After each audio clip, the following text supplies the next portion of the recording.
ত্রিপুরা রাজ্যের রাজনৈতিক পরিমণ্ডলে হঠাৎ করে বিরোধী দল সিপিআইএম প্রশ্নাতীতভাবে তৎপরতা বৃদ্ধি করে চলেছে।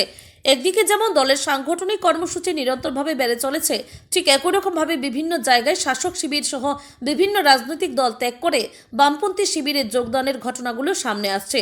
সিপিআইএম রাজ্য সম্পাদক জিতেন্দ্র চৌধুরীর নেতৃত্বে গৌরনগর ব্লকের লাঠিয়াপাড়া পঞ্চায়েত এলাকায় কংগ্রেস এবং বিজেপি দল ত্যাগ করে সিপিআইএম শিবিরে ৩৯ পরিবারের ১৪০ জন ভোটার যোগদান করেছে বলে সিপিআইএম দল সূত্রে দাবি করা হয়েছে।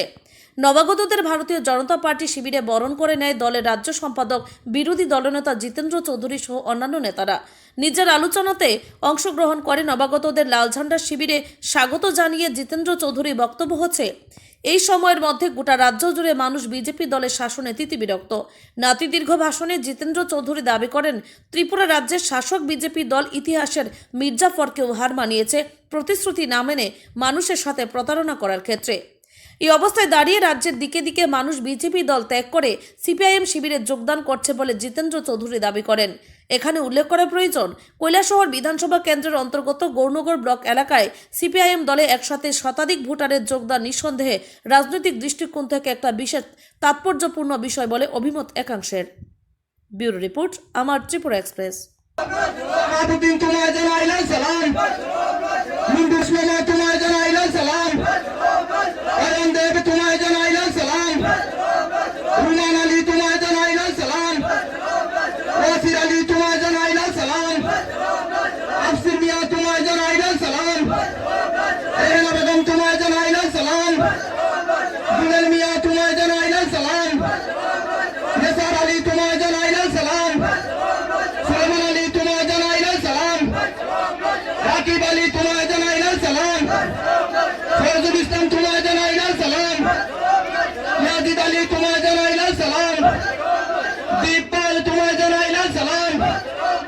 বিশ্বজিৎ দেব তোমায় জানাই সালাম।